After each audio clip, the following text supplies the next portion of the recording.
start. It'll take me a few minutes to go through the opening, so hopefully by the time I get through that and we start the articles, everyone will be in their seats. So welcome to the 2023 special town meeting. My name is Celeste St. Jacques, and I'm the elected town moderator. So I know there's probably a lot of people who have never been to a town meeting. Here in Southwick, as many New England towns, we have an open town meeting. That means that you, the citizens, are the legislators, so you'll be voting tonight.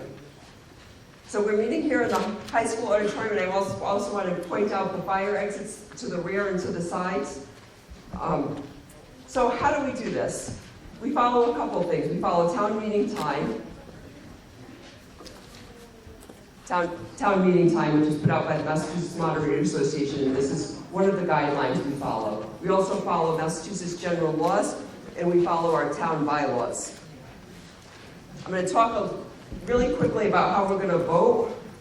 We vote by a voice vote, and then if we question that, we can go to a counted hand vote. We'll have you stand, raise your hands, and stay standing. Pink will be for yes, and blue will be for no. I'll go over that if that becomes necessary. If the need arises that we go to a paper ballot, we'll review the procedure at that time. There are a lot of motions that may come up, and as they come up, I'll address them and I'll explain as best as I can as we go along. So there are some rules that we need to follow. First of all, we do have a shortage of microphones. So if you are able to walk to the microphone, I absolutely need you to walk to the microphone. If you are absolutely unable to walk to the microphone, I have Lena Michael here who's going to take the fixed microphone and bring to you. So raise your hand if that's the case, and you guys can kind of help me out. If you see somebody who's unable to, just point it out to me. I don't want to miss anyone who wants to speak.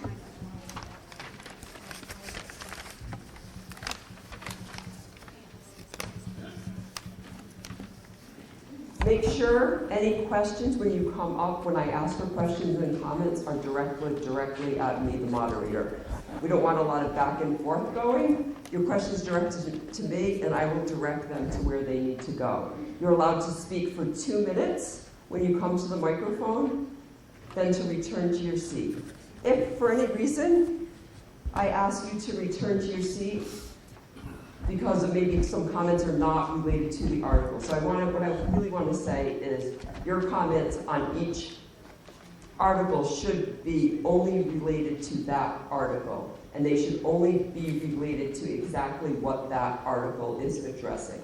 So we want to keep all of our questions and comments within the scope of what we're voting on. Most importantly, before you speak, please say your name and address.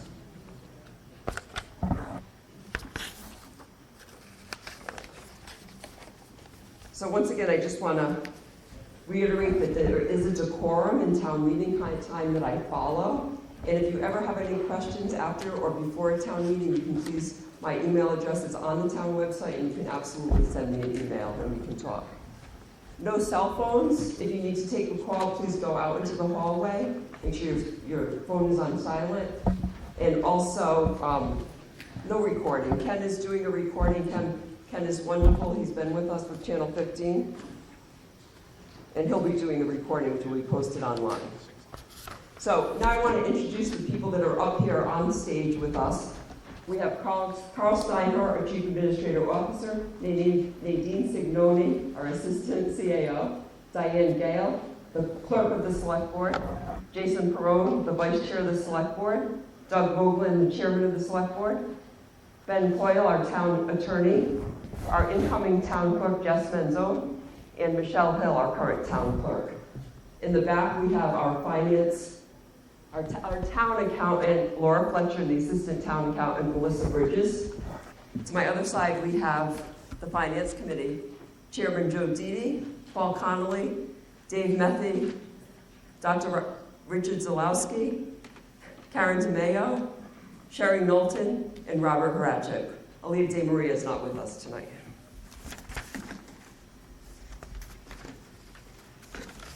I have people here who are helping me count.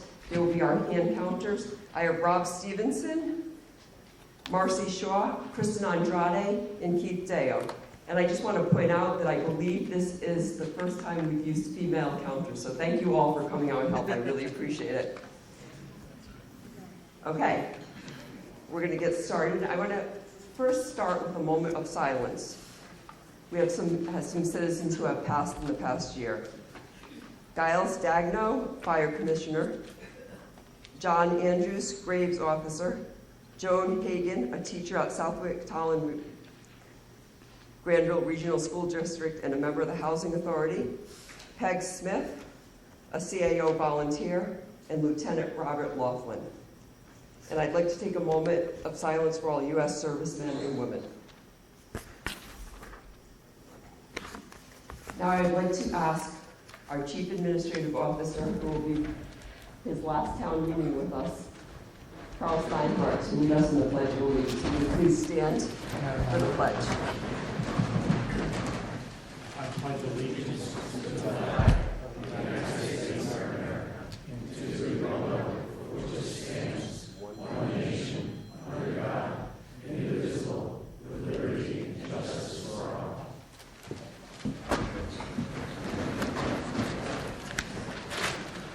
So the first thing we need to do is I need to have some people who are not registered voters in the town of Southwick to give permission to speak. There's Nadine Signoni, Michelle Hill, Benjamin Coyle, Chief Landis, Chief Richard Stefanowitz, Cindy Sullivan, John Goddard, and Arturius Rabinskas. I'd like a motion to allow these people to speak. So moved. And a second? Second. All in favor of allowing these people to speak, say aye. Aye. Is there anyone opposed? That passes. Now we're going to move on. The town clerk has assured me that we have met a quorum. Our warrant has been properly posted as required by law.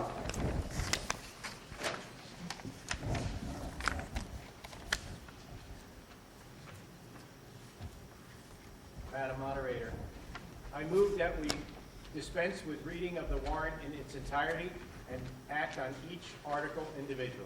Is there a second? Second. All in favor of this, please say aye. Aye. Is there anyone opposed? That passes. So we're going to move on to Article 1.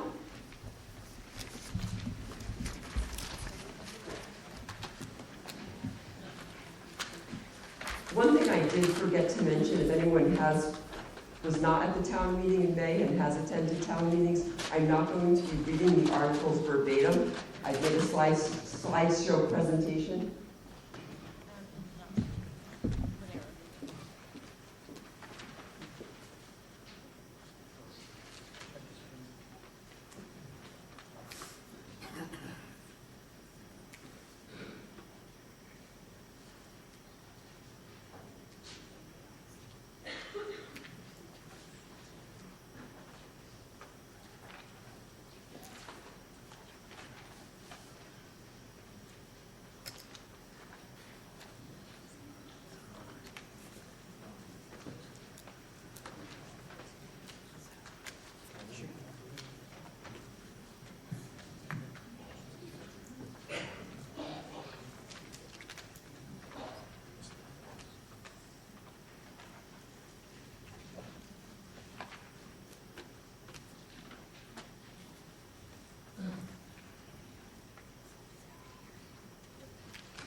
Probably been sitting for a little bit long. So I won't be reading the articles, but you can see I made a PowerPoint presentation. So Article 1 deals with a tax rate. And so I'd like to make a motion for Article 1 to be moved to the floor. Is there a motion for Article 1? So moved. And can I have a second? Second. Okay. So, shortage of microphones. I'm just going to hand this to the chairman of the Finance Committee. The Finance Committee recommends that the town vote Article 1 as written in the warrant. Okay. Would the select board like to make comments about Article 1? I have not at this time, Madam Moderator.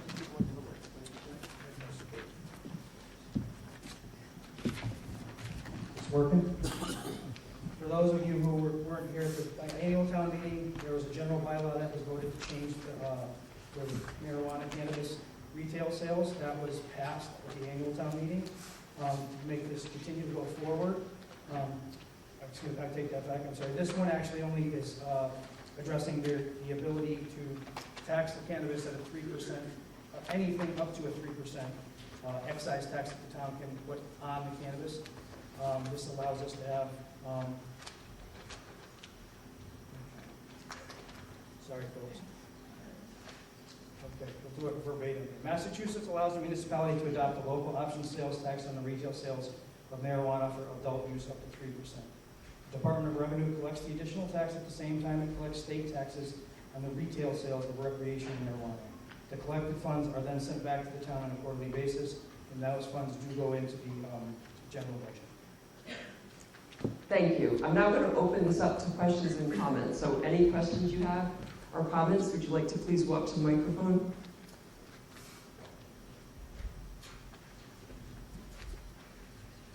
Okay, all in favor of Article 1, please say aye. Aye. Is there anyone opposed? Please say no. The article passes unanimously. Article 2. Article 2 requires a 2/3 majority to pass, and this is petitioned by the planning board, so I'm going to ask the planning board to come up, explain this article, and make their recommendation.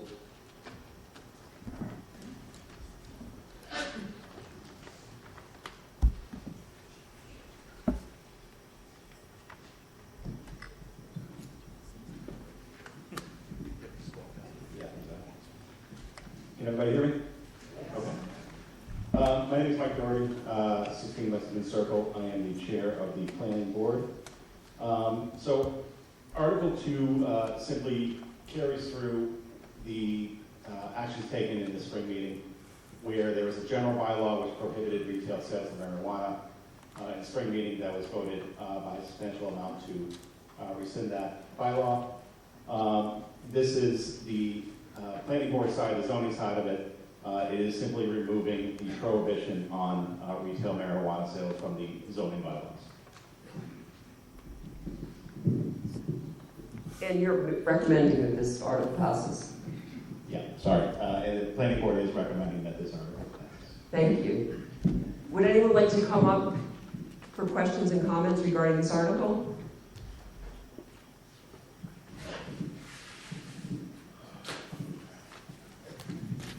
Okay, we'll move on to a vote. All in favor of Article 2, please say aye.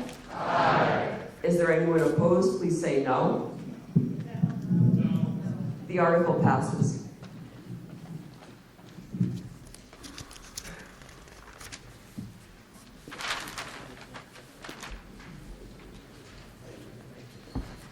Okay.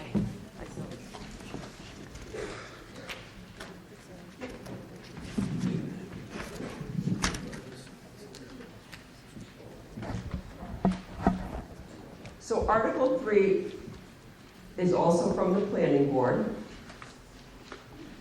and it requires a 2/3 majority to pass. I'd like a motion for Article 3 to the floor. And a second? Second. Okay, recommendation and explanation, please, from the planning board. Thank you. Mike Doherty, again, 16 Lexington Circle, chair of the planning board. I guess I'm going to start off at the end, which is the planning board does recommend the change to the zoning bylaw, which is indicated in Article 3. It is a somewhat lengthy article here that you see. The planning board held public hearings and went through this bylaw in great detail to sort of accommodate and change the way the special permit process goes, factoring in that there may be retail sales now in the town of Southwick. We updated, there's pretty substantial guidelines from the Cannabis Commission and for the state. So we updated definitions. We went through and basically eliminated a map. We've been trying to eliminate a little bit of the maps that have specific properties on them where you can put things open it up to more district-wide with conditions that you look at when you hold a public hearing on these things. And so this is allowing for retail sales in the business restricted, and then industrial and industrial restricted zones. There are prohibitions about, or restrictions on distances from certain locations, schools, daycares, residential restrictions. I think that is the bulk of this. It's certainly there for everybody to read, and if they have any questions, feel free to ask them, and I can answer to the best of my ability. But this is recommended by the planning board. Thank you. Thank you. That was an excellent explanation. Questions and comments, please. Come up to the microphone, please.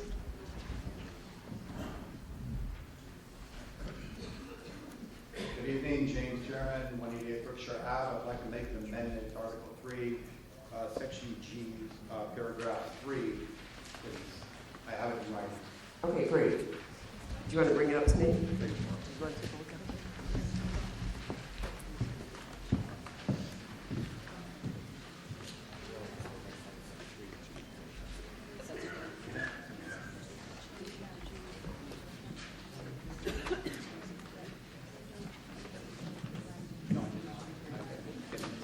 Okay, I'd be happy to read it or tell you. No, you know what, I'll just read it for you. And then we'll go back to the microphone, I'm going to have you give that's why you want to do it. I should have had you read it, but I'll read it for you.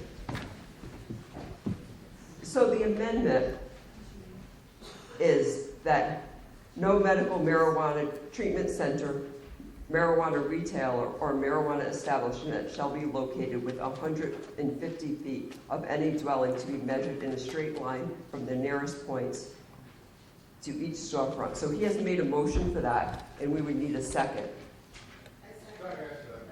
Okay, so now what happens with an amendment? What happens with an amendment is we're going to discuss this amendment. So we're not discussing the bylaw in full, but we are going to discuss this amendment, and then we're going to take a vote on it since the motion has been made and seconded. That vote would have to pass by a majority. Even though the article has to pass by 2/3, the amendment has to pass by a majority to be accepted. And then we'll move on from there. So are there any questions and comments regarding this amendment to change the distance from 250 feet, am I correct? 250 feet is what's 250 feet to 150 feet. So, I'm sorry. Okay. Yes, it's section 3G. G3. Page 7. So I'll give you guys a minute to find that.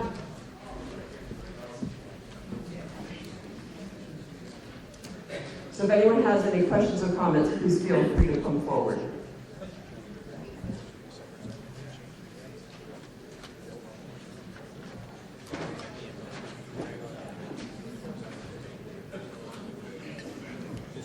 Hi, I'm Roz Terry, 228 Optimus. I'm just curious, a little more detail on, maybe from Mike or from this gentleman, as to what area specifically you're trying to change, because I don't think everyone here on the town floor may realize how close certain business areas are to residential areas and whose properties it might affect. Okay. Do you want to comment on that first, Mike? And then Sure. Ms. Jarrett wants to comment. So, I guess let me just do the best of my memory, and if anybody wants to correct me, please feel free to do so. But generally, the business zone is down by Congamon. That is almost, I think with the residents down there, I'm not sure the 150 would change much. I just don't think you're going to be able to put much down there with this, with the 150, 250, whatever it is. The business restricted zone, the bulk of that runs along College Highway from about Town Hall up to, it's around the brewing company, maybe exactly where it is. So about a good chunk of College Highway, and then it's also business down at Gillette Corner there, on Big Y in Ocean State. So that's the business restricted. Industrial restricted, you have on Industrial Road where the transfer station is, you have Hudson Drive, Sam West, and then that comes out onto College Highway right there. The properties right around Tannery are industrial. And then there's a little chunk of industrial down very south on College Highway, probably in the, up to like maybe 150 College Highway or something like that. But there's a little section down there on the south side of town. I think that's about the areas that we're talking about where this could go. Would you like to comment? Yes, please. I'm not sure, do I have 2 minutes to speak about what I want to do, or I didn't really present my proposal on why I... Please try to keep it brief. 2 minutes? Okay, so looking at the overlay map and the proposal at 250, there's pretty much nowhere to really put a cannabis store if you're not spending $1.5 million trying to build it in the field somewhere. I spent over 4 hours looking for a place and I couldn't find one. In regard to the residential areas, again, we really, and I think in the past meetings I told you guys I own a cannabis store. A cannabis store doesn't want to be hidden in a back industrial park in a hole somewhere in the back. It defeats the purpose, and we're all here to make money for the town. So if we're going to do it, I think it needs to be in a place that will be successful. And I did dig through the bylaws. I didn't find any, the reason I even propose this, I think that, yes, there is a concern 150 feet as the crow flies is a long distance, but I mean, if we're going to hide this and tuck this in some back industrial park somewhere, we're not going to achieve what we came here. So I think I didn't make the proposal 0. Ooh, I guess that's my time. I made it 150, and I think it's fair considering pharmacies don't have any distances, and they have drugs that are 100 times stronger than any cannabis product.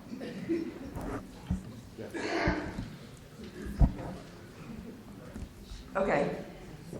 Please come up. Thank you. Cindy Marshall, 45 Rosewood Lane. The 250 to me is bare minimum, and I wish there was an amendment on the floor at the moment, right now, for a 500.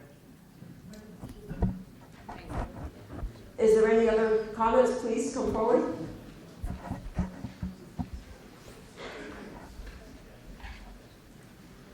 Tammy Prevost, 119 Berkshire Avenue. I just want to say that Connecticut people drive down Route 10 and 202 to go to Westfield, and we're just missing out on a lot of tax money that our town can use.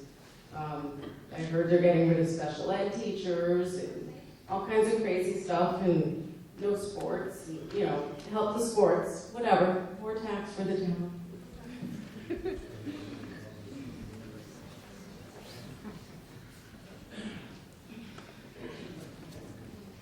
Kristen Andrade, 176 South Lanyard.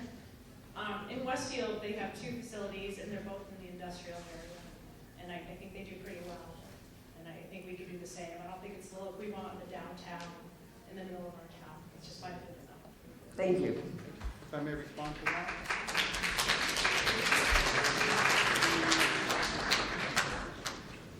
I drove into the commercial Southwood Industrial Park, and there's a residential house right in the middle of the park. So that's on the picture as well. Okay. Any other questions and comments, please? Anyone want to make anything before we move to a vote on this amendment? Okay. So we are not voting on the entire article, so I just want to make that clear. What we're voting on is the amendment to change that section to 150 feet from a resident. So I'm going to ask all in favor of accepting this 150 feet amendment, please say aye. Aye. Who is opposed, please say no. No. I'm going to go to a hand count. I'm leaning towards what I think it is, but I don't want to make a mistake on this one because I think it's too important for our town. Celeste, can I make a suggestion? Start with the nose. I mean, start with the yes. Oh, okay, our town council would like me to start with the nose and have you do a voice no. Oh, okay. He wants me to start with your blue card with a no, and please stand. Please stand, and counters, please count with the nose.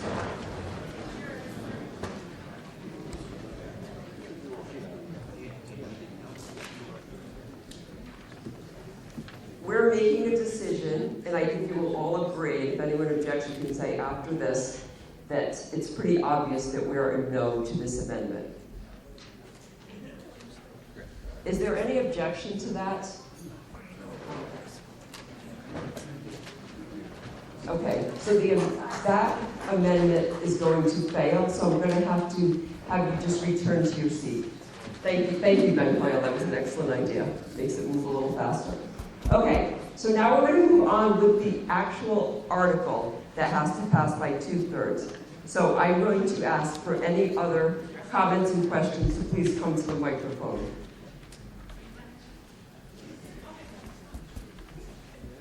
Hello, my name is Joe Beatty, 5DEC23, Southwick, Mass.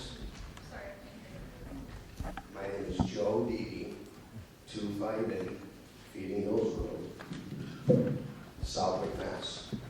I would like to amend the article. Okay, do you want to read it, or do you want me to read it? I can read it, but I can also give it to you. Okay.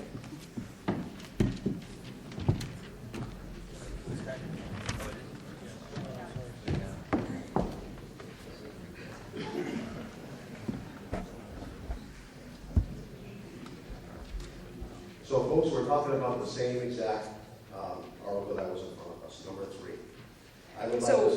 before you talk, you're going to make a motion for that. I'd like to make a motion to amend the article. Do you have a second? Okay, now we're going to move into the discussion, so go ahead and... Thank you, sorry about that. So section 3 that we just discussed, the gentleman in front of me wanted to make it 150 feet. I would like to make it 350 feet. And the reason for that is I did go to the planning board meetings. And I know someone said 500 feet. It really doesn't work. It puts, it won't muster to pass the state side or the general attorney's side. So the 350, I thought gave it a little bit more room when it comes to the residential side of it. You could go more, but I don't think it's worth it. That's pretty much I got in my thought process. I just didn't want to see it in the center of town. I could also think that maybe the article would just fail and we'd be all set, but I didn't want to miss that. So that's why I went with 350 feet. Okay, thank you. So now what we're going to do is we're going to take questions and comments regarding the amendment to the article, which would have to pass, again, by a majority, on changing it to 350 feet. Go ahead, just give your name and address, just so it shows up on the recording, please.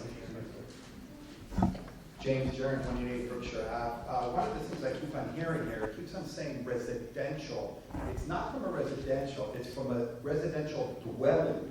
So if there's a commercial area or a commercial strip along 202, that there is a house, and that is the case behind most of our industrial here, there is basically a no-go, and basically the town, I just think it would be so difficult, but I understand it's not complicated. Go ahead, Mr. Jordan. Mike Doherty, 16 Lexington Circle, Chair of the Planning Board. So,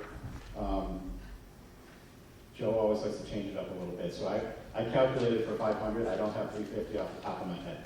But let me just give you guys a sense of sort of what exists, right, at 250, so you kind of know what we're talking about. At 250, you could put something in the McDonald's Plaza down south. So that corner, you could put something in that, I'll call it a dog spa, pet spa, that's right there in front of Big Lot. Going up, you could put something into the plaza that is next to an industrial road, next to the gas station there. The plaza that has Russell's pet store, you could put something into that plaza. possibly into the Napa Plaza. You could put something in the bank building right at the 57 and 10 and 202 intersection. You could possibly put something at Anson's. You could put something in Bristol Motors, MJ Building Supply, New King Yen 2, the Episcopal Church, Valvoline, O'Reilly's, DPW, Westfield Brewing, next to Ray's Farm, and sort of across the street where I think they have like some trailers there. Tractor Supply, Family Dollar, funeral home there. Going up, you could put something across from the assisted living, whatever that's called, the Southwick Estates now.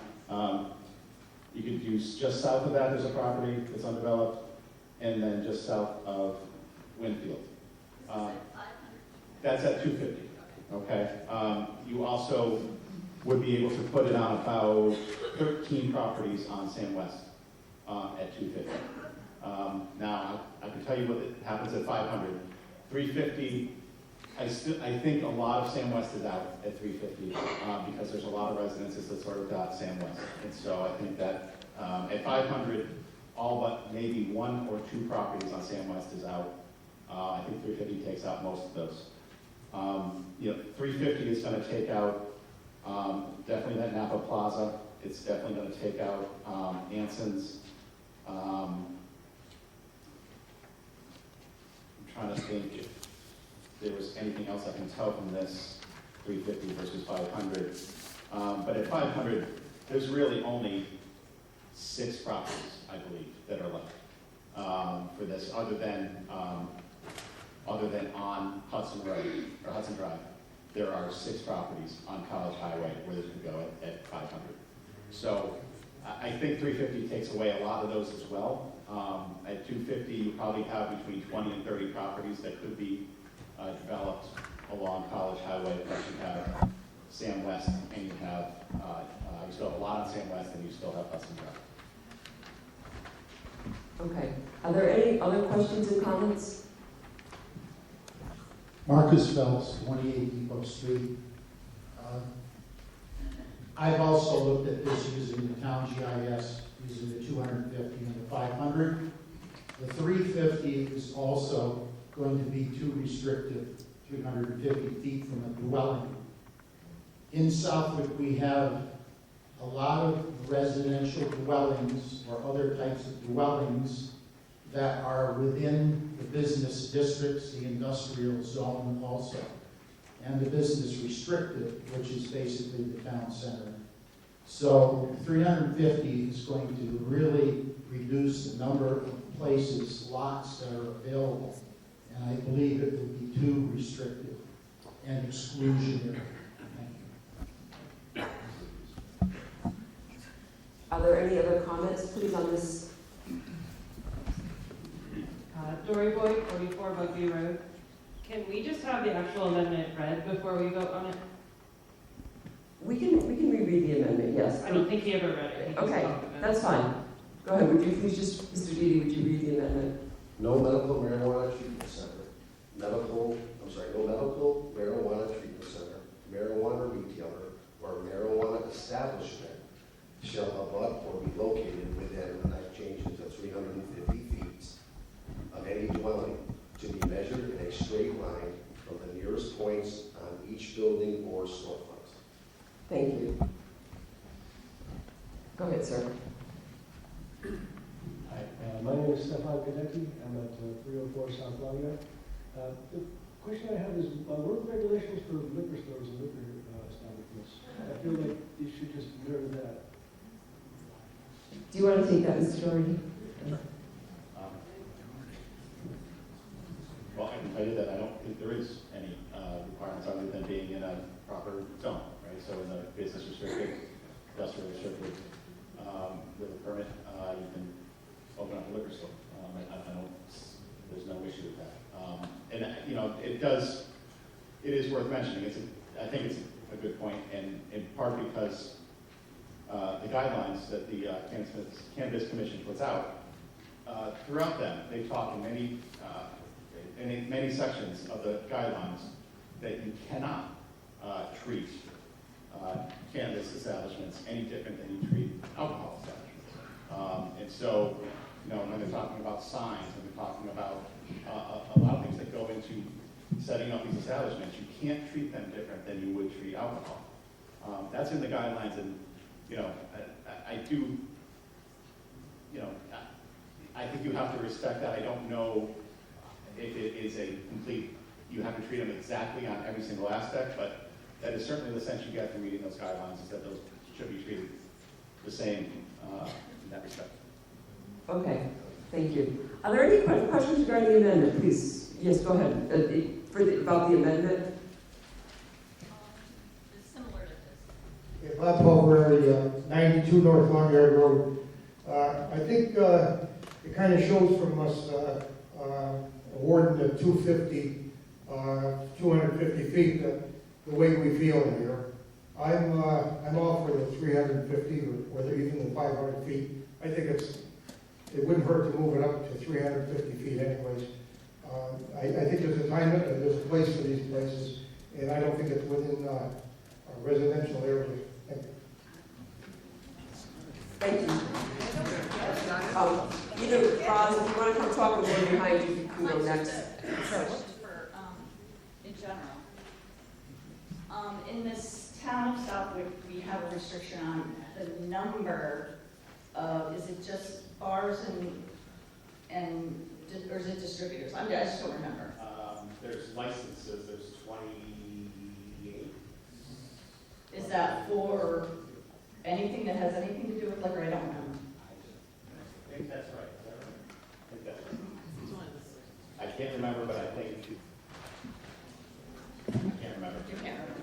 But I was just wondering. And it's, I mean, you make a point, there's something that's mentioned to me as well, which I probably buried the lead a little bit before, which is the other thing to keep in mind, which I didn't mention in talking about the amendment, or about the bylaw itself, is that this only allows for 2 licenses, 2 establishments. So we're talking, in the entire town, we're talking about 2 establishments. And, you know, this is talking about citing them. You know, I don't know the 350 well enough. I think there is potentially some issue with the Attorney General's office if you go to 500, and whether you are effectively banning, you know, these establishments in town, despite the fact that they are legal to be cited. So I don't know if 350 goes that far. It's certainly going to cut it down, you know, a decent amount. But there has to be some worry about that. You know, we took a decent amount of time in a public hearing, or public hearings, and got this down to 250. You know, considering both not having any and going above it. So we thought that was a good compromise. Cindy Marshall, 45 Rosewood Lane. I absolutely agree with the 350.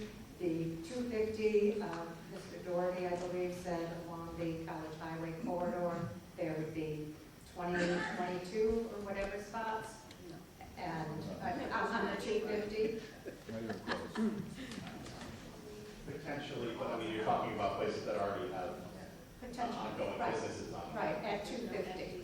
So, you know, at the 350, that would probably knock that down to, and you said the 500 was maybe 5 or 6 spots. So the 350 to me is somewhere in the middle, which, you know, I think that's a better idea. Thank you. What I just want, is there any other comments regarding this amendment, this amendment in particular? Why don't you come to this microphone, I'll take you first, and then we'll move over to the other side for the comments over there. Keith Dale, 152 North Island Road. My comments are this. The town voted to allow marijuana to be sold in our town. Now, we're trying to pass an amendment to restrict where they can based on location of dwellings. I think the point that this fellow over here made has to be reiterated, and that is, if we restrict these facilities to too great an extent, we're going to open ourselves up to potential lawsuits. And now we're going to have another whole can of worms to deal with. We voted to allow the marijuana dispensaries to be here, let them be here. Okay, please let's move on.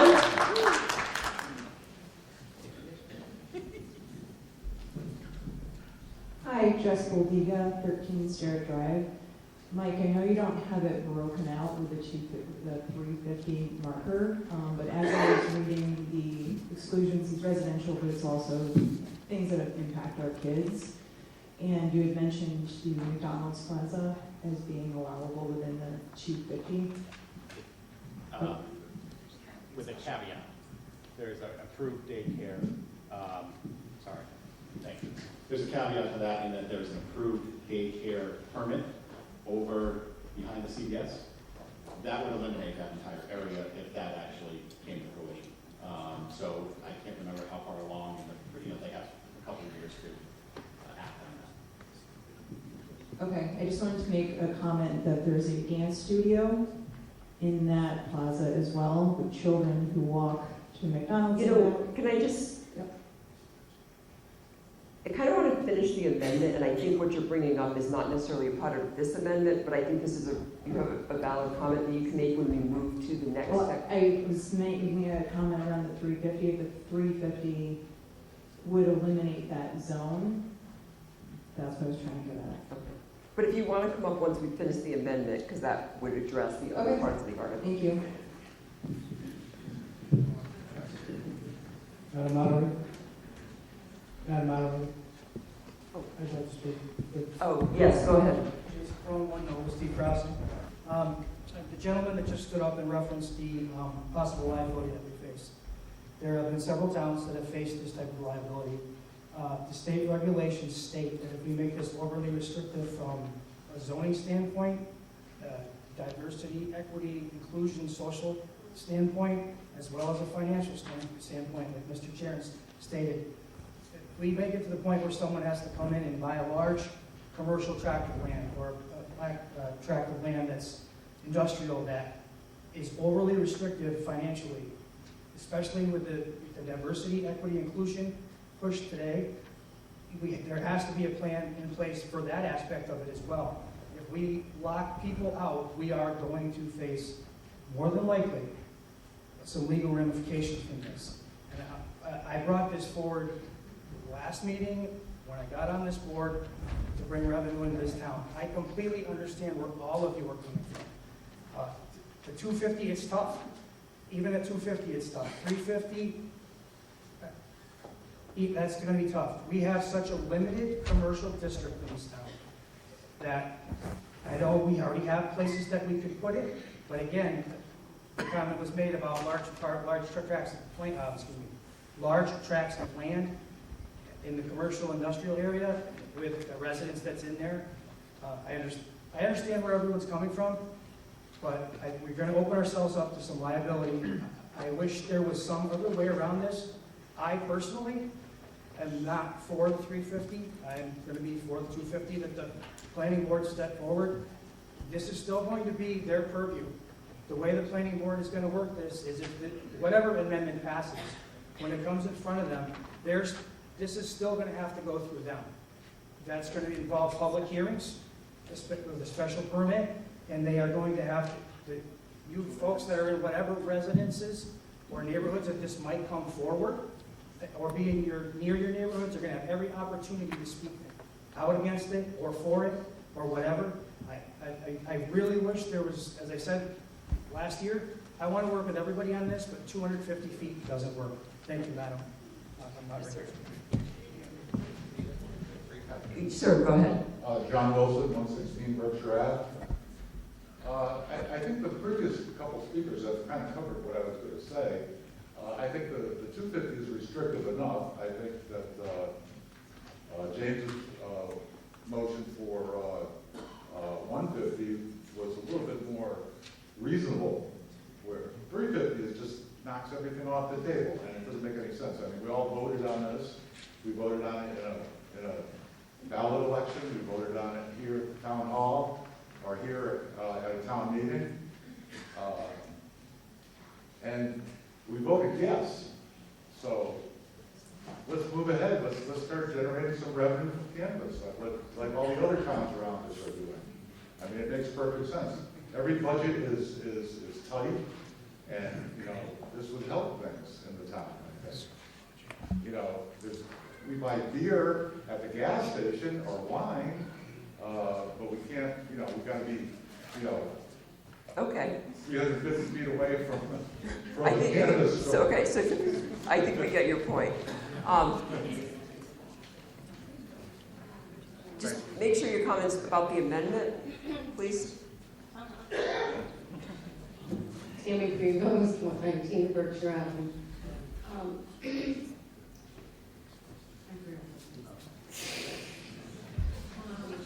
Never mind.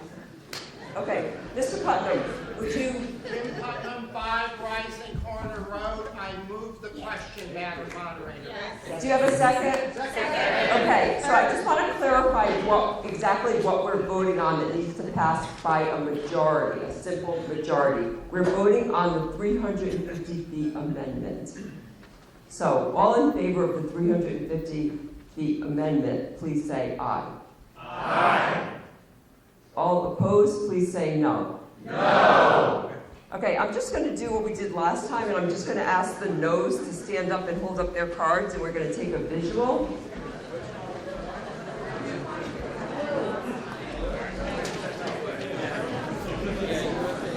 And that appears to be a majority. For me, that actually fails. Is there any disagreement? You can say. Is there any disagreement?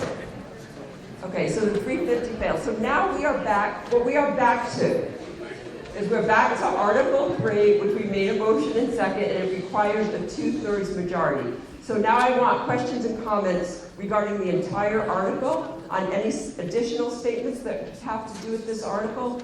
Please come forward and speak now.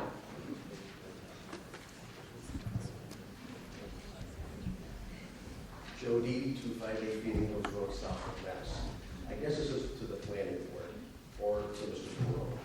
Question number 2, pass, which then allows it industrial use in the other 2, is that correct? We took out the word prohibit, we took that word out.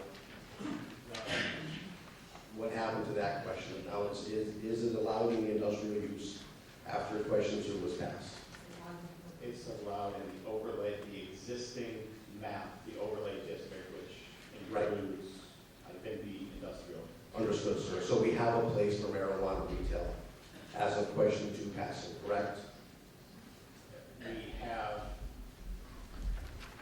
that's a more difficult question to answer than I think you think it is, only because the guidelines have changed significantly since the time we put that into place, and we haven't updated them because we didn't have retail in place. So we made a lot of changes to the bylaw other than simply changing where things go. So, moderator to the planning board. So we didn't look at that at all. We just took that out and said, so question 3 has to pass, or this is dead. We can't go back to question 2 of the past and have a place for it. So, no, let me back up and say it. Please. So, I think theoretically you would have a place for it with the existing bylaw. However, I don't know if the existing bylaw is legal or workable because of how much time has passed and the changes that have happened with the law and the guidelines. Yep. I don't know if what we have on the books passes muster. So we may have something in place to theoretically hold a hearing on and cite something. Whether that is valid or not, I don't know. So, moderator to the chair of the planning. We basically put all of our marbles in question 3. We didn't worry about question 2 either way. Is that correct? Question 2, at least in my mind, the way I view question 2, is it simply is taking the will of the voters from the spring and eliminating the other prohibition that existed in the bylaws, which is the zoning prohibition, as opposed to the general bylaw prohibition, which was eliminated in the spring. Okay, Mr. D. One last one. So the way... This is it's not that you went over 2 minutes. I'm going to ask you just to sit down for a couple minutes because you asked 3 questions. But you can come back up after everyone else has spoken because that's what our bylaw states. Three times, 3 questions, sit down, come back up after everyone else has had a turn. James Jared, 180 Berkshire Ave. Article 3, I just want to ask, we have, through the moderator, to the town council, does the town council, and I'm assuming the answer is yes, that if we approve Article 3, we're not going to have a problem with the Attorney General of Massachusetts. I would like that answer just from the legal side. We'll get you that answer. I can't make any guarantees one way or the other whether the Attorney General is going to have an issue with it or not. I will tell you that the Planning Board did a comprehensive review, and oftentimes the Attorney General will come back with some comments or questions, but to invalidate the entire bylaw as written, I don't think that that's a high probability, but I can't make any guarantees either way. Thank you. Is there anyone else who'd like to speak on the entire article?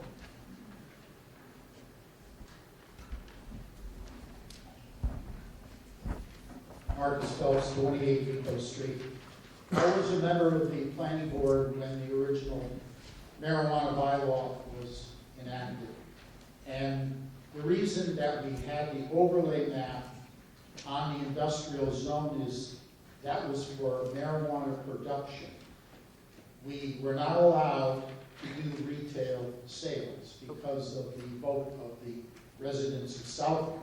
So the planning board then had to design a bylaw that addressed all uses of marijuana except retail sale. So that's why you see that overlay map is on the industrial zone. Thank you. Thank you. Any other questions or comments? Do you have one more, Mr. Didi? Okay.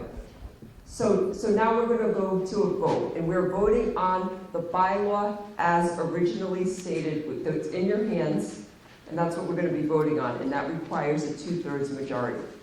So all in favor of Article 3, please say aye. Aye. Is there anyone opposed? No. The article passes. Thank you. Thanks for your patience with that one.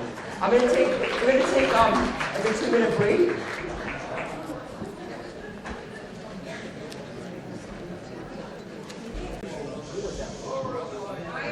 Thank you very much. I appreciate it. At this time, I want to take a moment while we're between articles and catching our breath to recognize someone who's going to be departing service to the town of Southwick, who's been with us for a very long time. And this will be her last town meeting.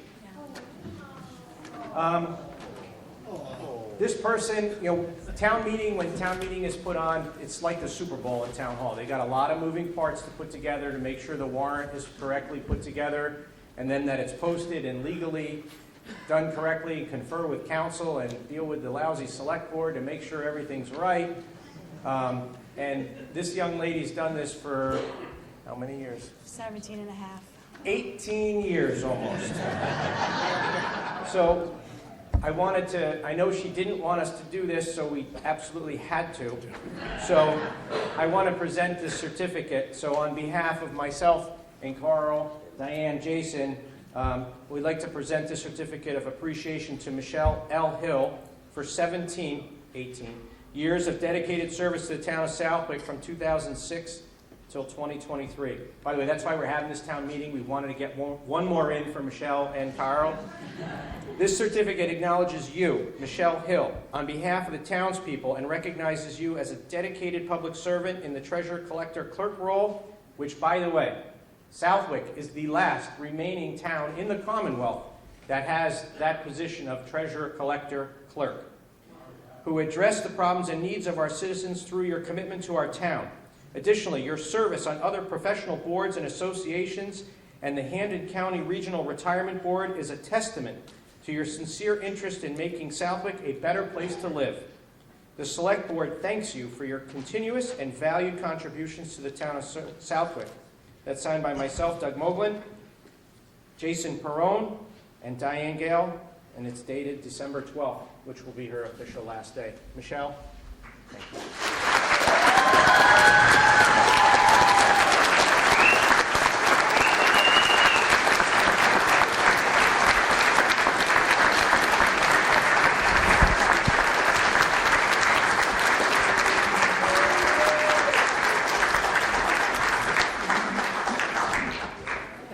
Please resume talking amongst yourselves. Thank you very much.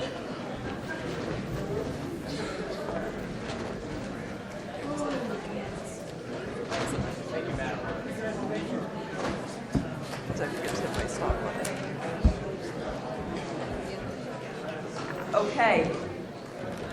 Thank you for your patience and cooperation with Article 3, and now we're ready to move on to Article 4. Article 4 is a rezoning issue. Article 4 is a rezoning issue, and it also requires a 2/3 majority to pass, and it has to do with some property owned by Craig's Tea House. So can I have a motion for Article 4 as it appears on the warrant? And can I have a second? Second. Second. Okay, can I just have, Mr. Doherty, can I have the recommendation of the planning board before I ask the representative from Craig's Tea House to speak, please? Sure. And I will probably say some stuff after Art does. But, Perfect. the planning board recommends Article 4, which is to change the zoning for a parcel where Craig's Tea House is located, 157 Peterhouse Road. Thank you. Can I have the representative from Craig's Tea House to please come forward? And just to remind you, he's not a resident of Southwood, but we did admit him to the floor before the meeting, so he has permission to speak. And just give us your name, please. Yes. Good evening. My name is Arturas Trubinskas. I'm an owner and manager of a Craig's Tea House. So if you appreciate Just explain why you want this change, the zoning change, please. Yes, it's a couple of factors. I know it's a lot of rumors going on. In 2019, when the COVID came, we applied for outside seating, extending, building gazebos, building outside area, renovating that. We got permitted by conservation. We paid a bond for that before we even put the shovel in the ground. We did apply with planning board also on that matter. Lack of communication, it's dragged for a long time because of everybody aware of issues with the COVID, with materials, with employees, with too many things. Later we find out it's whatever we did the job is not even permitted by the planning board to move forward because we're not even zoned right for stuff like that. So can you just, to get into the heart of the matter, why do you want your property rezoned? We have multiple issues which we account as residential, agricultural, conservation. Like for example, I see a fire chief here. We don't know all the laws of town. We call the town, we ask permit because we see all the neighbors burning leaves and stuff like that. We want our property to look good too, for our neighbors, for us, for everybody else. We applied for burning permit, which we got it. We got the barrel to burn leaves, brushes and all that stuff. We got the chief come over and say, oh, you guys lied about, you pull a permit on a commercial property. We don't lie anything, we just told the address, they issued the permit. And controversies like that. For example, we got the solar panels put on our roof just to lower electric bill, plus, be a little bit more cleaner in the area. Now we get approached by Eversource to put electric car chargers, which we're not allowed to do it because we're in a residential area. Stuff like that. Like, for example, we would like to add another freezer because, for business, it's kind of important because we're buying produce bulk to lower cost for, as everybody probably knows, Massachusetts passing laws and we're not in control of that. They passed a law of having free-range bacon. Now we have to buy bulk from different states to keep the cost low, so stuff like that. Okay, so I'm actually going to have Mike Doherty from the planning board come up and kind of give a little bit of just education to what the zoning change entails and what it will allow you. Thanks, Mike Doherty, 16 Lexington Circle, Chair of the Planning Board. So, just to give some background so everybody's kind of aware of what's going on over there. So that area, that property right now is zoned agricultural conservation. That building has been used as a bar restaurant for decades, and is what is called pre-existing non-conforming use. So it was in effect, they were doing that use before the bylaws for zoning came into effect. They've continued it on over the years, over the decades. So it's pre-existing non-conforming. The restrictions that exist when you're pre-existing non-conforming are that you cannot expand out your use outside of the footprint of what you have. Now, so the Crapeseed House went to conservation because there's wetlands back there to put these gazebos back there. They got an order from the Conservation Commission that allowed them to do so. They then pulled a building permit to do so. They built those. The problem existed that they are not allowed to expand that use outside of the building that they have now. So they can't use those for restaurant purposes because it's a pre-existing non-conforming use. And so the solution behind, to that, to even allow them the opportunity to potentially use those, is to change the zone to really what has been there for decades, which is a business restricted zone. That would give them the opportunity to use those for restaurant use. It doesn't give them permission. You're not voting tonight to give them permission to use those.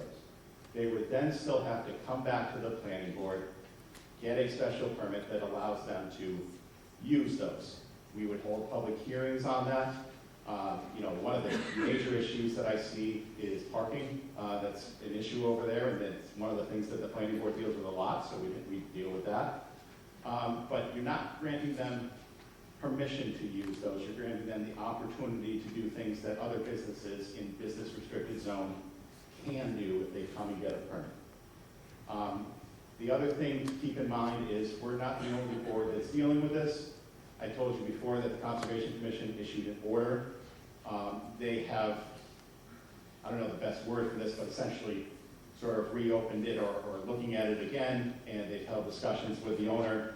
The Conservation Commission would have to sign off on any certificate of occupancy for those gazebos. And so the Conservation Commission still has a say in whether or not those are going to be able to be used. So I just want to clarify, keep focused on what is being voted on tonight. It is simply changing the zone to at least what the planning board saw and recommended, because it's been there like that for decades and decades, to give them the opportunity to sort of do the things that a lot of businesses can do and come to us for the permit to do so. Thank you. Thank you very much. So with that being said, and thank you for that great explanation, we're only going to be taking questions and comments regarding what the article states, and that's the simple zoning change. So I really would like you to kind of keep your questions and comments really focused on that, and if you get too far off on change, I'm going to ask you to return to your seat. I see we have somebody already at the microphone. If someone wants to walk up to the other microphone to be ready, that's fine. Go ahead. Name and address, please. Chris Pratt, 152 Berkshire Ave. I'm also chair of the Conservation Commission. I just have one clarification, Mike. We are re-looking at this because the design that they gave us is not as built. They built something that's bigger and it's enclosed. Okay. It's not a gazebo. So we're revisiting this.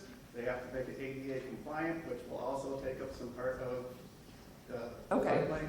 So there are some other things that are ongoing, like Mike said. So thank you. They're still relegated to our state laws and bylaws. Okay. Hi, Diane Jessup, 145 Beacon Hill Road. I'm here tonight to share my opposition about the proposed rezoning. Not because I have anything against the restaurant. It's a thriving business that has been really busy 7 days a week since they opened the doors. It's a great business.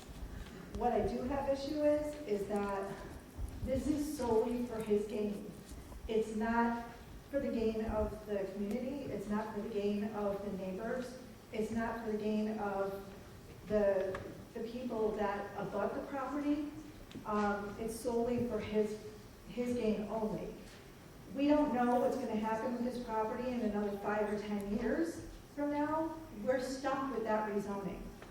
So as a person who lives very close to the Crepes Tea House, you know, this request at just his benefit is not compelling enough to change the zoning.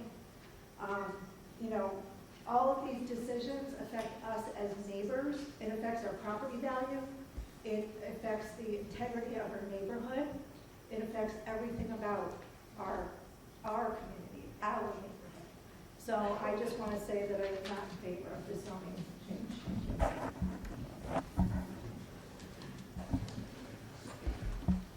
Andrea, about 377 Tannery Road. I just have a question. Does the Conservation Commission have the same rights and leverage to protect those wetlands regardless of how this property is zoned?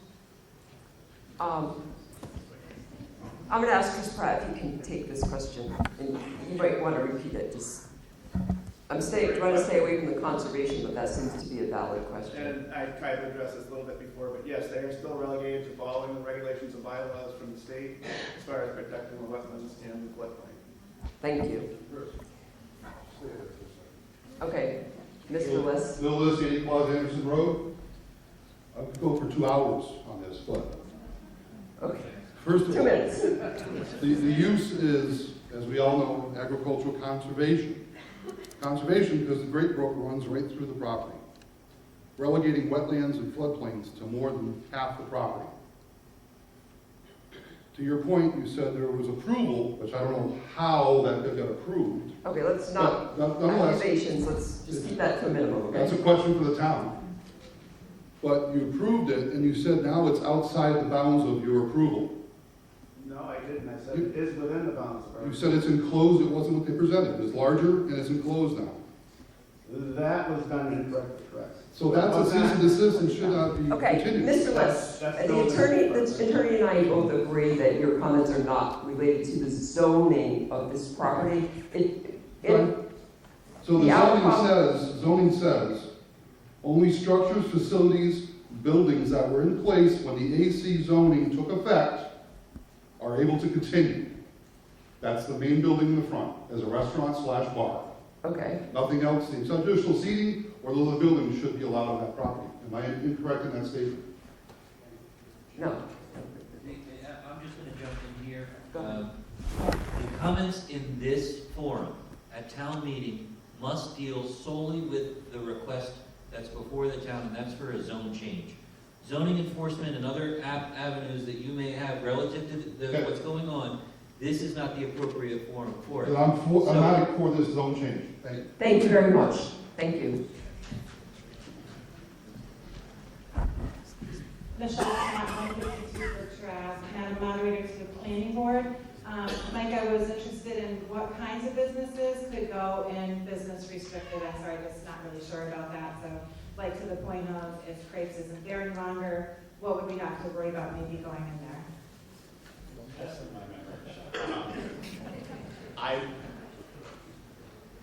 I want to say that is it a bank? I think it is literally a bank that is allowed by right.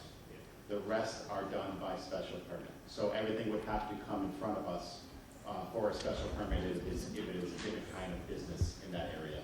And obviously, any impact to the neighbor, abutting properties, whether they're residential or otherwise, because there are some other businesses in that area, across the street.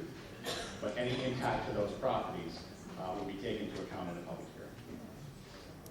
And the other thing, just to clarify what was said before, these aren't being used, right? So as Mr. Pratt said, it's still being dealt with in conservation. They don't have a certificate of occupancy to use these.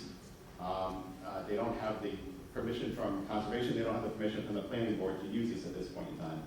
And this change does not give them that permission, either through conservation or through the planning board, to use those.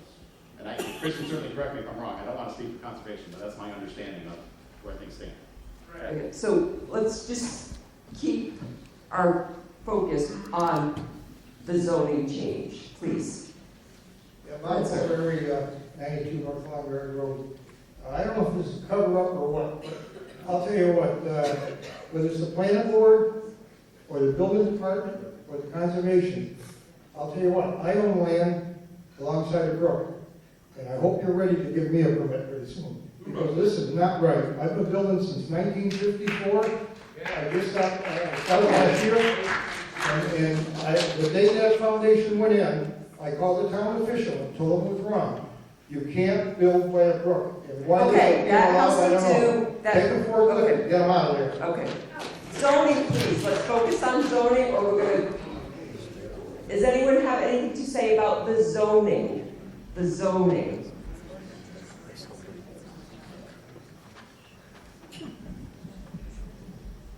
Matt McCaskey, 145 Feeding Hills Road. This property, as described, is AC zoning.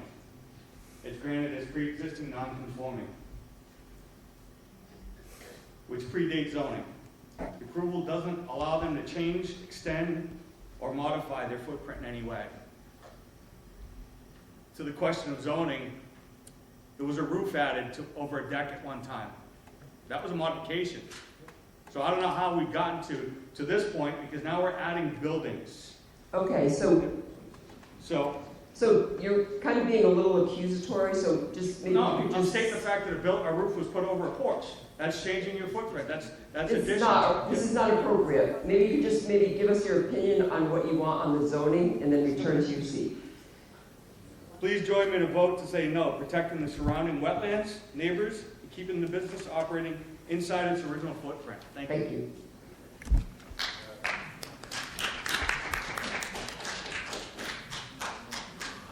Bill Blanchett, 12 Shy Park Drive. My question is that he's asking for a zoning change. Currently, he's not allowed to use buildings, can't do anything there. Why are we asking for a zoning change now? Why isn't he wait until he can use the buildings, use the property, Well, and ask for a zoning change then? as Mr. Doherty said, where he can't use anything until he goes to the planning board without permits. And we don't change the zoning, he's not allowed to get permits. We're only changing the zoning here. Anything else has to go in front of the planning board conservation. So, does that make sense? Or do you want Mr. Doherty to clarify that? Okay. No, I guess. I'm going to take a question from the select board.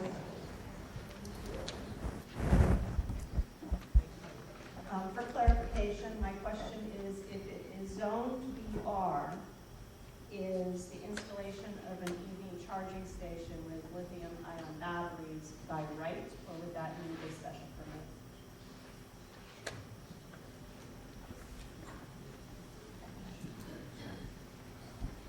My belief is that we need a special permit. Certainly check with the town council, but that would be my belief. I have to review the whole. Yeah. And I wasn't asking Ben right now, I mean. Appreciate that. But yeah, I think that would be about by special permit, so. Are there any other questions or comments, please, regarding the zoning of this piece of property? Seeing there's none, we're going to move to a vote, and again, I'm going to say this requires a 2/3 majority. All in favor of Article 4, please say aye. Aye. All opposed, please say no. No. So, I think we definitely need to go to a hand count on this one. It seems very, very close to me. So, Mr. Deo will be counting my right side. Kristen Andrade is going to be counting the front section. Marcia Shore will be counting the back section of the center. And Mr. Stevenson will be counting the side to my left. And he will be counting the stage as well. So I want you, if you are voting yes, I want you to stand and hold your pink card. And please remain standing till we assure every voter is counted.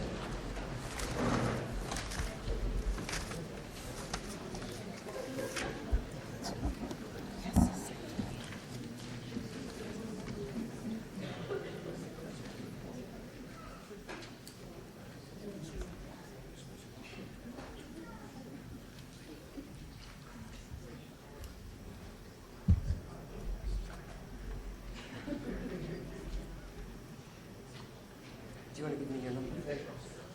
You can either say it here or say it from my...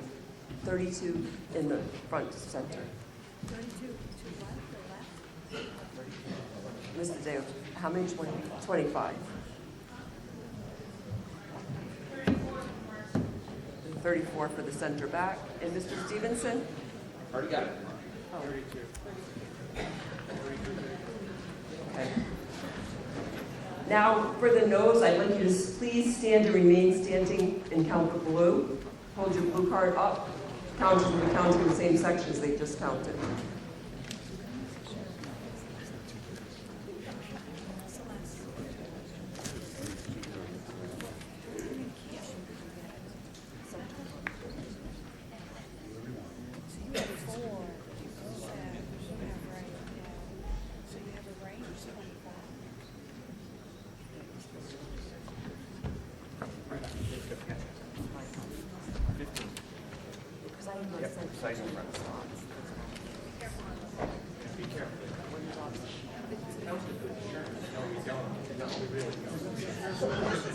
It's not she, that's two in the center, that's all.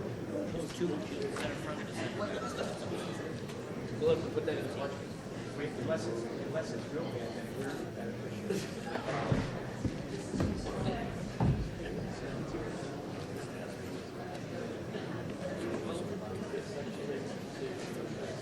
You guys can sit down.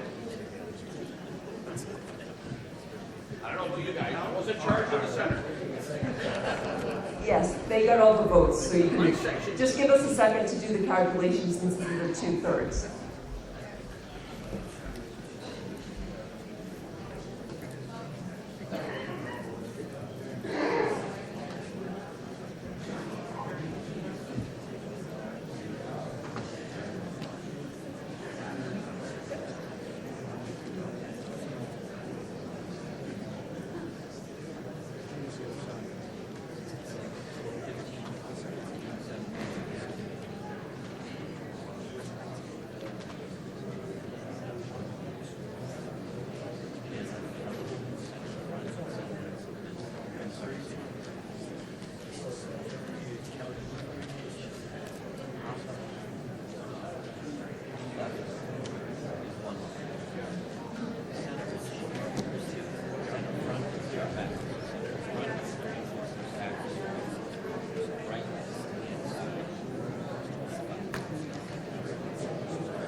we really just wanted to double check all of our calculations, so I'm going to read you exactly what was calculated. There were 189 total votes. There were 123 yes votes and 66 no votes. It needed 126 votes to pass. Therefore, the article fails.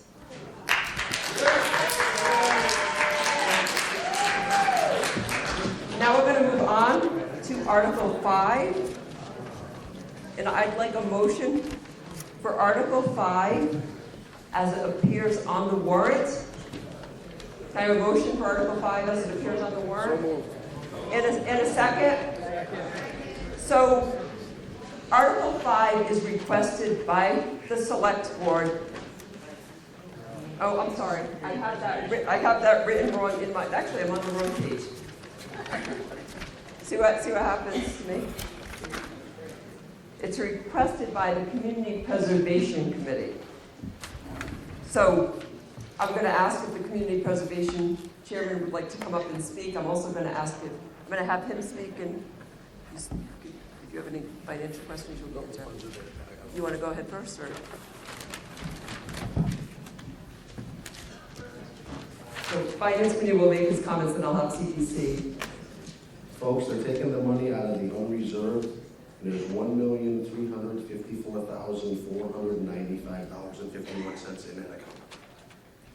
Perfect. Chris, Mr. Pratt, would you like to explain this article and funds? Sure.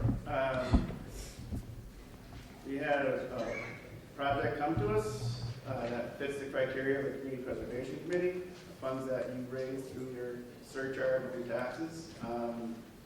It's to benefit people here at town vote. If you vote for it, it passes. If it doesn't, then it doesn't. This is for pickleball courts to be constructed at Wally Park for the use of the public. So it's up to you whether it goes forward from here or not. It does fit the criteria of the community preservation. Are there any questions and comments regarding this article?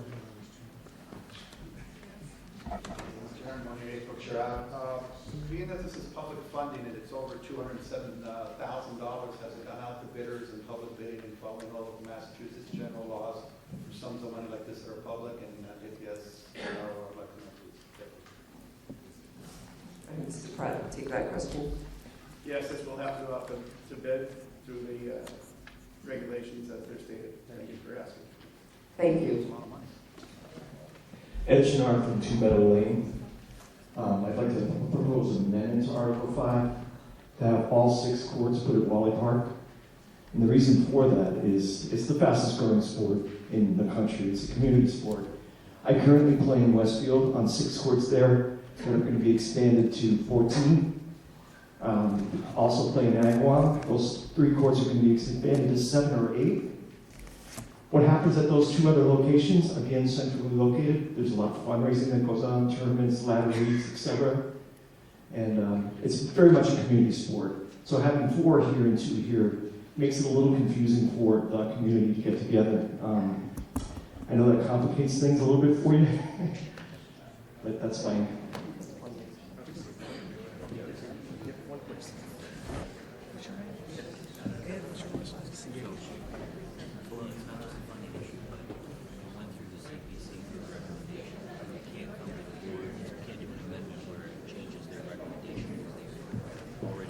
So, Mr. Shinard, you can't do the recommendation because amendment because the recommendation came from the CPC. So the articles both need to stand independently of each other.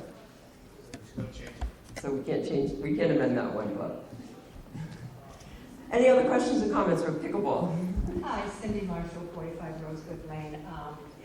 I absolutely agree with the pickleball courts. However, I have a question to maybe Chris. Is who is going to maintain these? Where is the money going to be coming from to maintain these courts? Mr. Pratt, would you like to take that?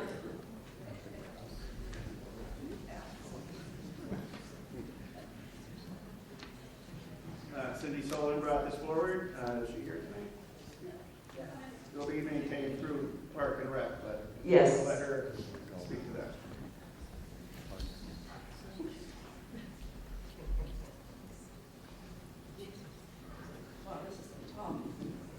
am Cindy Sullivan. I'm the director of the Council on Aging and Park and Rec. That's a really great question, and I have reached out to some people who construct pickleball courts, and depending on the material that's used, and that would all go out to bid, the maintenance for pickleball courts is very low. What they do is they power wash them, and depending on the materials, some of the tiles can actually be taken out. There is a 5-year, 10-year, and 15 warranty if the town does decide to do the tiles. But it would be supervised and maintained by the people who maintain Wally Park at that facility. But what I'm being told is that, and from other communities also, is that maintenance on them are very low. Thank you. Yep. Should I stay here? We have 2 people coming forward. Mrs. McMahon, would you like a microphone brought to you? No, I'm fine. Thank you. Great. Hi, Deb Patron, 11 Patriots Way. I guess my question is, I don't play pickleball, but I know a lot of people that do. Why can't we just start with 4 and see if it takes off, and then, if it takes off, come back and ask for more? It seems like an awful lot of money in this town, in this day and age, to ask for that kind of money. I know it comes from community preservation, but it still comes out of my pocket and your pocket in one way or another. So I would recommend that you just stick with 4.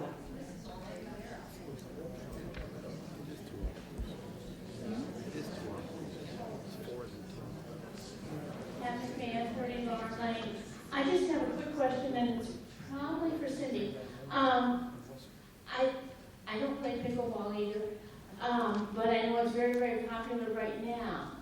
And my question is, when it's not popular in the future and something else is popular, can these be used for something else? Do you know the answer to that, Mrs. Sullivan? We could probably repurpose them for something, I'm guessing.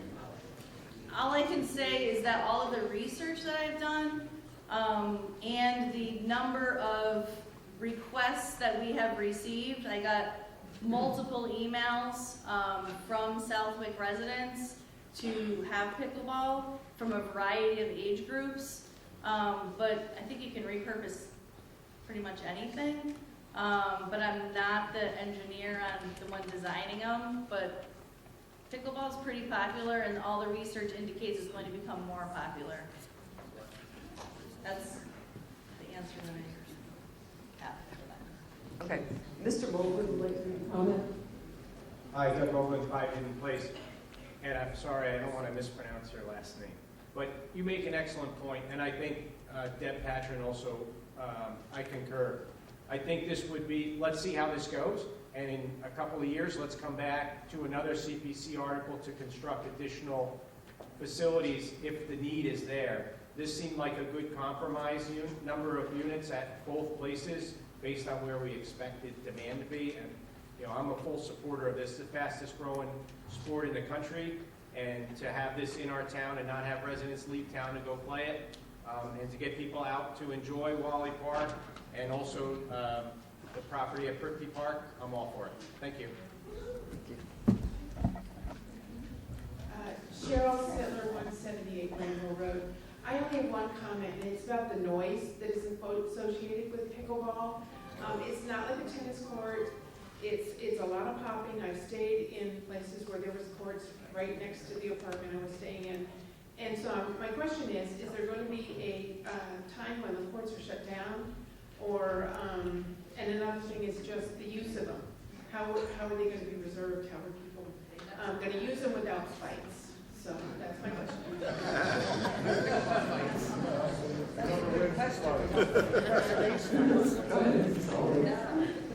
So Wally Park is generally, there will be lights which are added to this, and it would be all timed. And that would be generally like when there's baseball up at Wally Park, the lights go off at like 10 or 10:30. The location is expandable. The location still has to be voted on by the Park and Rec Commission, exactly where in Wally Park, but they would be down below where that other bathroom is down there, either at the end of the cul-de-sac there or right next to the bathroom. And there is room to expand 2 further courts. I have been asked about more courts at Wally Park, and I think Mr. Moga made a great point about Wally Park specifically, starting with 4, seeing how it goes, and then moving from there. I do know that people from Westfield contacted me and did ask for 6 or 8 or 10 courts, but I think we have to start. We're a small town. We have to start, you know, the compromise was kind of 4 at Wally Park. And I know there is some apps and some programs that you can use for pickleball when you go online. And I'm not going to speak to the Prifty Park yet. There's some other ideas for that, reserving those courts. But there is technology out there to eliminate fights, and pickleball players do have a way of reserving with the paddles. I mean, I'm not a pickleball player. I broke my ankle in May, so I wasn't able to play this summer. But I do know that it works in other communities for the most part. Thank you. Bob Hofer, again. Our granddaughter runs the pickleball park in Westfield.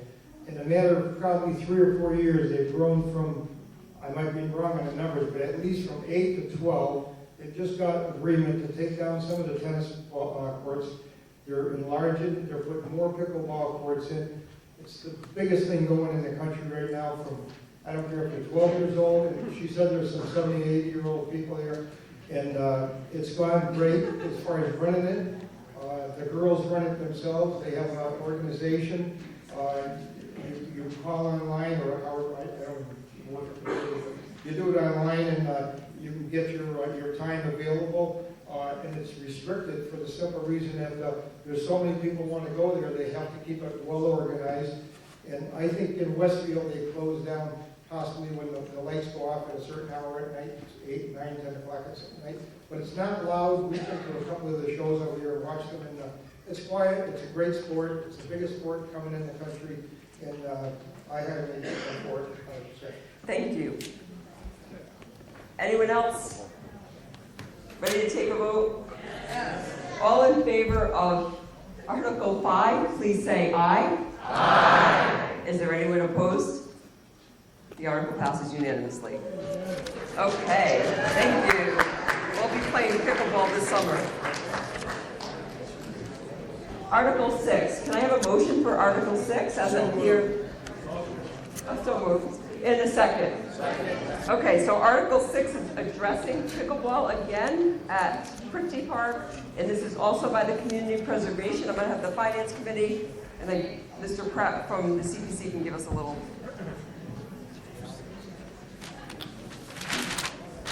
Once again, we're taking it from the old reserve, which had $1,354,495.51. Thank you. Mr. Pratt? Yeah, as Mr. D just said, there's plenty of money still left in our preservation reserve account to accommodate this motion going forward.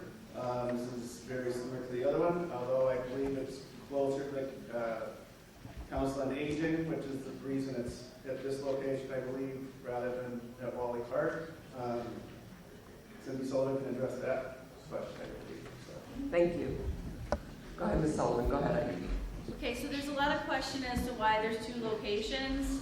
And part of it is when this all came to me as both the director of the Council on Aging and Park and Rec, the Council on Aging is in Town Hall, which abuts Prifty Park. It's all on the same property. So this past April, we painted, with the help of David DeLaurie, I think he's here, painted the basketball courts with pickleball lines, and we purchased the pickleball nets and paddles, and we had pickleball. We had it for 3 hours once a week, and it was filled in a half an hour. It was 98% Southwick residents, and we hired instructors. So the reason that we wanted it at both locations is partly the oldest senior who participated this year was 89. It was amazing. He came all 8 months that we did it. And we had probably 34 or 35 different seniors throughout that time playing pickleball, which is amazing. So the senior center is very active. I'm very proud of that. We do a lot of activities. We do a lot of different exercise classes. And pickleball it took off. Yes, we, could have them go to Wally Park, but in my own selfishness and the staff in the COA, we hired instructors and taught seniors how to play pickleball, and we could supervise what was happening. So the plan and the theory would be that while the senior center is open for a couple hours, a couple times a week, we'd hire instructors and have it specifically for seniors, and then it would be open to the public during the other times. So I know that parking has been an issue, so all summer, from April until October, we did have pickleball. It was full probably up until the end. I think it petered out a little bit. We didn't hire instructors.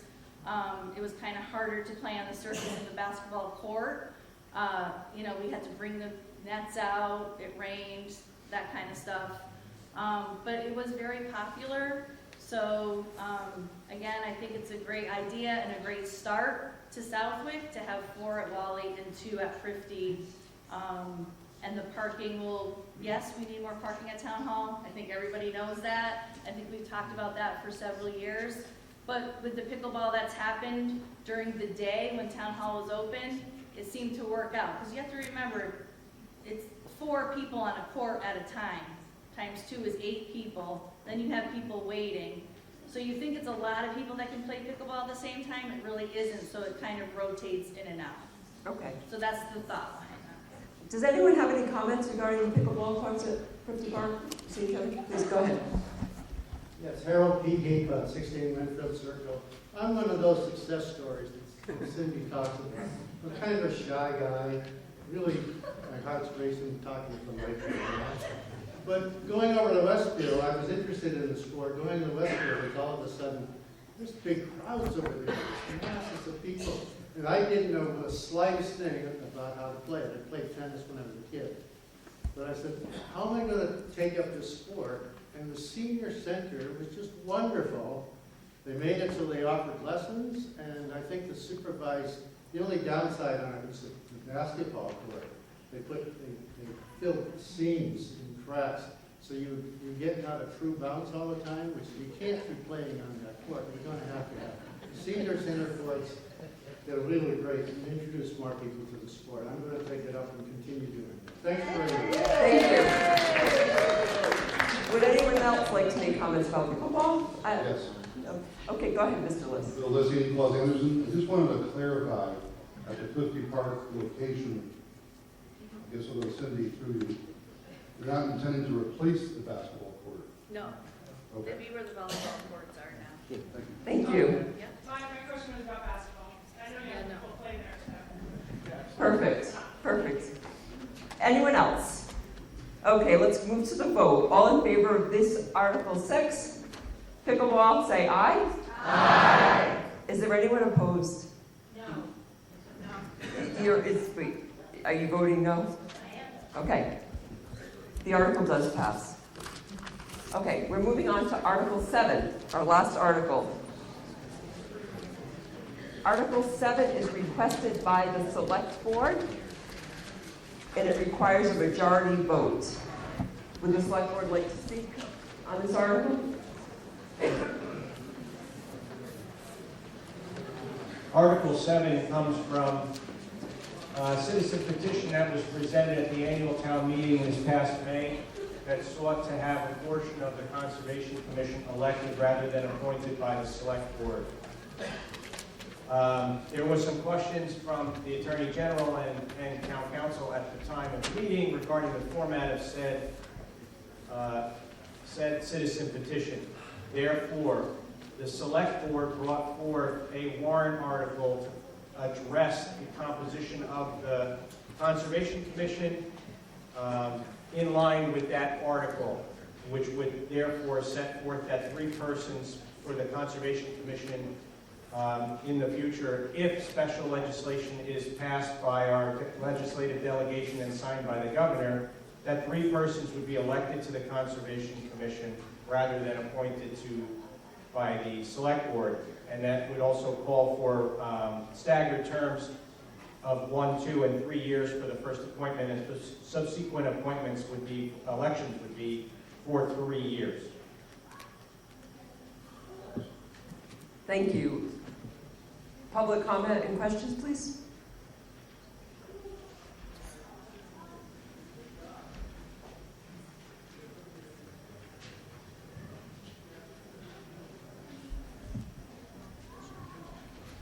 Good evening, Ingo Hoteling, 45 Klein Road. I just want to remind the community that in May at our annual town meeting, we did vote in favor of this at 74%. So this is just a continuation of that process to get this through to the Attorney General. Thank you. Thank you. Mr. Liss? Leslie Claus Anderson. Clarification on the 3 elected. The remaining are appointed. Would those continue to be just appointments, or they have to go with the election cycle? Because you could have 4 appointees and just always appoint them and then leave 3 elected. How is that supposed to work when you have 3 split on there? Much like other boards that we have in town that are of similar composition, Mr. Liz, so that you would have 4 appointments from the Select Board and 3 elected. And I believe the term of appointment is 3 years, and those are also staggered off on the 4 that are. Right, but if you're appointed, you don't have to go to election, you can get reappointed again. Absolutely. If you're lucky to be appointed first versus elected. Correct. Thank you. Is there anyone else who'd like to speak on this article?